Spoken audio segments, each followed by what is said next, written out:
పై Congress BRS నేతల మధ్య మాటల యుద్ధం సాగింది. సబితా ఇంద్రారెడ్డి సీఎం రేవంత్ రెడ్డి మధ్య ఓ రేంజ్ లో డైలాగ్ వార్ నడిచింది. తనపై కావాలనే కక్ష కట్టి వేధిస్తున్నారని ఆరోపించారు సబిత. కేసీఆర్ మాయ మాటలను నమ్మి అధికారం కోసం బీఆర్ఎస్ లోకి సబిత వెళ్లారని ఆగ్రహం వ్యక్తం చేశారు రేవంత్ రెడ్డి. పార్టీ మార్పుపై సబితనే కంప్లైంట్ చేసిందని ఆరోపించారు మంత్రి సీతక్క. మరోవైపు కాంగ్రెస్ లో అన్ని పదవులు అనుభవించి స్వార్థం కోసం సబిత బీఆర్ఎస్ లోకి వెళ్లారని ఆరోపించారు భట్టి. ప్రతిపక్ష నాయకుడు సభలకే రాడు, వీళ్ళు కలిసి వస్తారని చెప్తే నమ్మేది ఎవరు అధ్యక్ష? నేను అందుకే వారికి సూచన చేస్తున్నా, వెనకాల ఉండే అక్కలు ఇక్కడ ఉండి చెప్పి ఇక్కడ ముంచి అక్కడికి తేలినరు. ఆ అక్కల మాటలు విన్నాడు అనుకో జూబ్లీ బస్ స్టాండ్లో కూర్చోవాల్సి వస్తుంది అధ్యక్ష.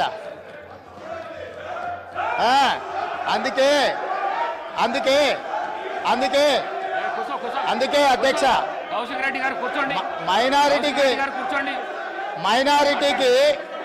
మైనారిటీకి మంత్రి ఇవ్వలేదన్నాడు.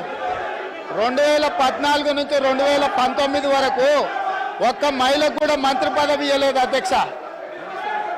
5 సంవత్సరాలు ఒక్క మహిళకు కూడా మంత్రి పదవి ఇవ్వకుండా ఈ ప్రభుత్వాన్ని ఆనాడు ప్రభుత్వాన్ని నడిపి ఈ రోజు వచ్చి మైనారిటీలకు ఇవ్వలేదని ముసలి కన్నీరు గారుస్తారు అధ్యక్ష. కాబట్టి దయచేసి అన్ని విషయాలు మాకు తెలుసు, సహకరించేది ఉంటే ప్రతిపక్ష నాయకుడిని వచ్చి సభలో కూర్చోమని చెప్పుంది అధ్యక్ష. మొన్న వీళ్ళు గవర్నర్ను కలిసి కాంగ్రెస్ పార్టీలో వచ్చిన ఎమ్మెల్యేల మీద అనర్హత వేటు వేయాలని చెప్పారు. ఎవరి ద్వారా ఇప్పించారు?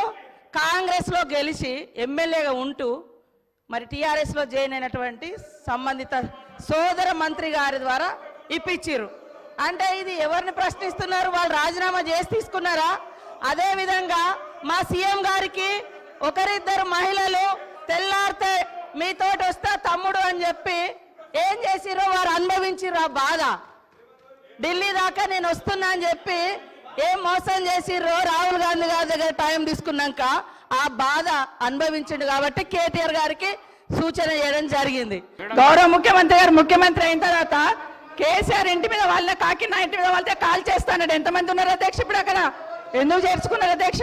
గౌరవ ముఖ్యమంత్రి గారు ఎంజాయ్ చేస్తున్నారు. ఇప్పుడు మాట్లాడుతుంటే గుండె మీద చేసుకొని చెప్పాలి అధ్యక్ష. ముఖ్యమంత్రి గారు కూడా ఆ రోజు నేను అక్కగానే ఆశీర్వదించిన, ఆ రోజు పార్టీలోకి వస్తున్నప్పుడు ఒక అక్కగా ఆశీర్వదించిన, బాబు నువ్వు చాలా పెద్దగా ఎదుగుతావు, ఈ రాష్ట్రానికి ముఖ్యమంత్రి అవుతావు, రాయి పార్టీలకని ఆహ్వానించిన నేను. ఈరోజు మరి నన్నెందుకు కక్ష తీర్చుకుంటున్నాడు నాకు అర్థమైతలేదు. ప్రతిసారి ప్రతి అసెంబ్లీలో ఒక్క నిమిషం ఆగండి చెప్పనియండి. ఒక ఆడబిడ్డ బాధ అవుతుంటే వినే స్థితిలో లేరా మీరు? ఎందుకు నన్ను టార్గెట్ చేసిండు? ఒక్కని మాట్లాడి చెప్పండి అధ్యక్ష. ముందు కంట్రోల్లో పెట్టండి అధ్యక్ష. ముఖ్యమంత్రి గారు ఒక మాట అన్నారు కేటీఆర్ గారిని, నీ వెనక కూర్చున్న అక్కలను నమ్ముకోవద్దు, మోసం చేస్తున్నాను. ఏం మోసం చేసినాం అధ్యక్ష? ఏం ముంచినాం అధ్యక్ష? ఈయనను ముంచినాం అధ్యక్ష. ఈయనను బతిన్లాడి పార్టీలోకి రా తమ్ముడు అని చెప్పి నువ్వు వస్తే భవిష్యత్తులో ఈ పార్టీకి నువ్వు ఆశాకిరణం అవుతావు అని చెప్పి పార్టీలోకి ఆహ్వానించిన లేదా గుండె మీద చేసుకొని చెప్పమనండి అధ్యక్ష. ఎందుకు టార్గెట్ చేస్తున్నావు? ఏం మోసం చేశాం? ఇప్పుడు కాదు అధ్యక్ష, ఎలక్షన్లు వచ్చినప్పుడు కూడా నా కాన్ఫిడెన్స్ అట్లేగా అధ్యక్ష. సభదాకా పొద్దున ఒక మాట మాట్లాడుతుంది. ఏం మాట్లాడినాం? పొద్దున ఒక మాట, రాత్రి ఒక మాట. ఎవరిని అవమానిస్తున్నావు ఒక్కసారి ఆలోచించండి ముఖ్యమంత్రి గారు. ఎందుకు అవమానిస్తున్నావు? ఎందుకు కక్ష? ప్రతిసారి టార్గెట్ చేస్తున్నావు. ఈరోజు ఏం మోసం చేసినాం? మేము ఆడబిడ్డలం విత్డ్రా చేసుకోవాలి అధ్యక్ష.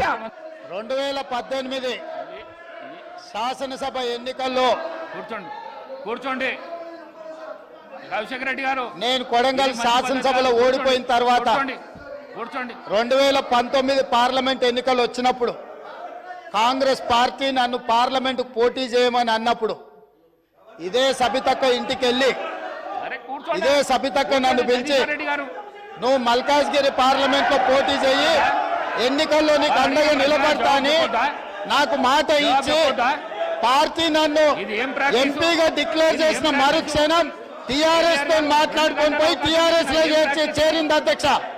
తమ్ముడుగా నన్ను పిలిచి మల్కాజ్గిరి పార్లమెంట్ లో ఎన్నికల్లో పోటీ చేయమని నన్ను ప్రోత్సహించి పార్టీ నన్ను ఎన్నికల్లో అభ్యర్థిగా నిర్ణయించిన తర్వాత కేసీఆర్ మాటలకు చేస్తా మీరు కూర్చోండి. అధికారం కోసం కాంగ్రెస్ ను వదిలి టిఆర్ఎస్ పార్టీలో చేరి మంత్రి పదవి పొంది తమ్ముని మోసం చేసింది కాబట్టి ఈ రోజు నమ్మొద్దు అని కేటీఆర్ కి చెప్పిన అధ్యక్ష. ఇది నిజమా కాదా సబితక్కను గుండె మీద చేసుకొని చెప్పమని నన్ను మల్కాజ్గిరిలో పోటీ చేయి కాంగ్రెస్ నుంచి నీ ఎన్నికల్లో నేను గెలిపించే బాధ్యత తీసుకుంటా నాకు చెప్పి నేను ఎన్నికల్లో నిలబడడం డిక్లేర్ అయిన తర్వాత కాంగ్రెస్ ను వదిలేసి టిఆర్ఎస్ లో చేరి మంత్రి పదవి పొంది ఈ రోజు వచ్చి మాకు నీతులు చెప్తే మేమేమన్నా అమాయకులమా అధ్యక్ష? ఒక దశాబ్ద కాలం మంత్రిగా పనిచేసి కాంగ్రెస్ పార్టీలో అన్ని పదవులు అనుభవించినటువంటి సబితా ఇంద్రారెడ్డి గారు నా వెనకుండి నన్ను ఎల్ఓపిగా నిలబెట్టాల్సింది పోయి కేవలం అధికారం కోసం నేను వారి ఇంటికి వెళ్ళి కూడా అడిగాను అధ్యక్ష. నాతో పాటు అనేక మంది నాయకులను తీసుకొని పోయి అమ్మ ఎల్లబాకండి, మీరు పోతే ఎల్ఓపి స్టేటస్ పోతుంది, కాంగ్రెస్ పార్టీ పరువు పోతుంది, 10 సంవత్సరాలు మీరు మంత్రిగా అనుభవించారు, మీరు ఇప్పుడు కూడా ఎమ్మెల్యేగా ఉన్నారు, కాంగ్రెస్ పార్టీ మీకు ఏం తక్కువ చేయలేదు, మీకు ఇంకా కావాలంటే ఇంకా చాలా చేస్తుంది, చివరికి మీ అబ్బాయికి పార్లమెంట్ సీటు కూడా కాంగ్రెస్ పార్టీ ఇచ్చింది, చేయబాకండి అని పదే పదే బతిలాడితే వారు చేసింది ఏంది అధ్యక్ష? ఒక్కసారైనా ఆలోచన చేశారా? ఒక్కసారైనా ఆలోచన చేశారా? మీరు ఏం ఆలోచన చేశారు అధ్యక్ష? నీ అధికారం కోసం, మీ స్వార్థం కోసం కాంగ్రెస్ పార్టీ నిర్ణయం కాదని ఈ రాష్ట్ర చరిత్రలో ఎవరిని చేయలేకుండా నన్ను సిఎల్పి లీడర్గా చేస్తే అది లేకుండా చేయటం కోసం వదిలిపెట్టి పోయి టీఆర్ఎస్ పార్టీలో చేరినటువంటి వారు ఇవాళ బాధపడుతూ మాట్లాడుతున్న ఆవేదన చెందుతున్నా అంటే ఆవేదన చెందాల్సింది ఎవరు అధ్యక్ష? నేనా, కాంగ్రెస్ పార్టీ, లేకపోతే ఈ రాష్ట్రంలో ఉన్నటువంటి ప్రజాస్వామ్యవాదుల? ఎవరు అధ్యక్ష బాధపడాల్సింది? వారా? ఇంకా ఏం ముఖం పెట్టుకొని ఈ సభానాయకుడిని రేవంత్ రెడ్డి గారిని ముఖ్యమంత్రి గారిని పట్టుకొని ఇంకా మాట్లాడుతున్నారు? దేనికి మాట్లాడుతున్నారు అధ్యక్ష?